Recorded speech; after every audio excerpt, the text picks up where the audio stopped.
Bago ang lahat, luma muna. Nireport na ni Sham ang magtatapat sa opening night ng NBA season sa October 22 US time or 23 PH time. Ang game sa pagitan ng Celtics at Knicks. Walang masyadong binago sa lineup ng Boston, nag-sign lang sila ng mga contract extension sa kanilang mga players. Yung Knicks naman, mayroong major move. Nakuha nila si Mikal Bridges. Kaya ang tinawag sa kanila ngayon, Villanova Knicks. Classic matchup yun sa pagitan ng Celtics at Knicks dahil sa rivalry nila dati. Hindi nila sinetap agad yung Celtics versus Pacers na rematch kahit mataas pa ang ratings nung nakaraang playoffs. Ito rin ang magiging ring ceremony ng Celtics para sa kanilang championship sa harap ng isa sa kanilang mga karibal dito sa East. Isa din sa mga basis doon ay dahil yung Knicks ang projected na magiging second best team next season.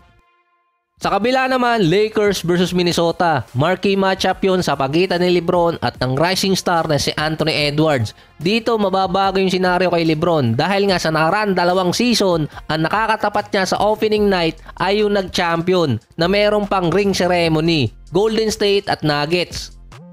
Ceremony pa rin naman yung katapat nila yung Minnesota dahil kay Anthony Edwards dahil siya yung nilalagay na potential next star. Imbes na makakatapat kasi ng Minnesota yung Dallas na nakatapat nila sa West Finals noong nakaraang season. Ang 4 na teams din na yan ay maglalaro sa Christmas game. Iba nga lang yung ka-matchup nila. Positive din naman yung naging response ng mga fans sa opening night matchup. Dahil expected ng iba, si Bronny James maglalaro sa opening night ng NBA na kung sa East merong ring ceremony ng champion para sa Boston, sa West naman father and son duo na history yun kapag naglaro yung dalawa. Hahabulin doon yung mataas na rating dahil ito yung possible na last season ni LeBron. So disclaimer, expectation pa lang yun base sa mga comment ng mga fans at analysts na si Bronny maglalaro. Dalang report mostly ng season ilalagay talaga siya sa G-League team. Sa lineup ng Lakers, nakalagay si Bronny bilang pang 15 sa main lineup. Nasa reserve list yun. Yung first 12 ang ilalagay sa main rotation. Kumbaga buong season makakalaro si Bronny sa main roster kung sakaling magkaroon ng 3 player na merong injury dito sa Lakers. Or kaya merong isang player na hindi makakalaro sa main rotation at kukuha ng pamalit sa reserve. Saka imposibleng hindi ito napansin ng NBA na yung arena napupuno nung Summer League kapag si Bronny James naglalaro. Kaya nga sabi ng ibang mga player sa podcast, 70% business, 30% basketball.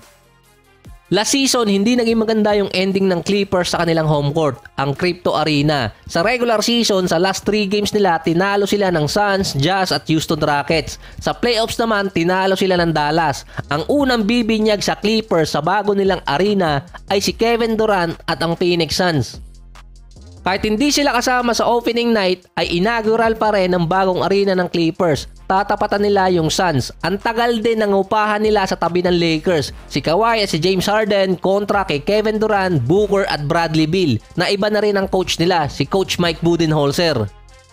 Dahil bago na ang arena nila, ito lang yung iniintay ko yung full schedule. Dahil sa mga nakarang taon, laging dihado ang schedule ng Clippers. Lagi ito nirereklamo dati ni Paul George na either 5 to 7 straight games silang nasa road na yung Lakers schedule doon ang nakakaapekto. Sila kasi ang mauunang makapag-schedule sa arena dahil ang isa sa minority owner ng Lakers ay may-ari din ng Crypto Arena. Dahil may bago ng arena, ang Clippers at possible maiba na rin yung schedule nila at hindi na sila makikipag-agawan sa Lakers, wala na di umanong dahilan si Kawhi para makapag-load management. Last season naman kahit back-to-back game, naglalaro na si Kawhi. Nayari nga lang si Kawhi nung papatapos na ang regular season na magkaroon siya ng injury at nakaapekto sa playoffs. Ito rin kasi yung isa sa mga problema ng Clippers dati. Kapag start ng March, doon humihigpit yung kanilang schedule. Lalo na kung magkakasabay pa sa playoffs ang Lakers at itong Clippers.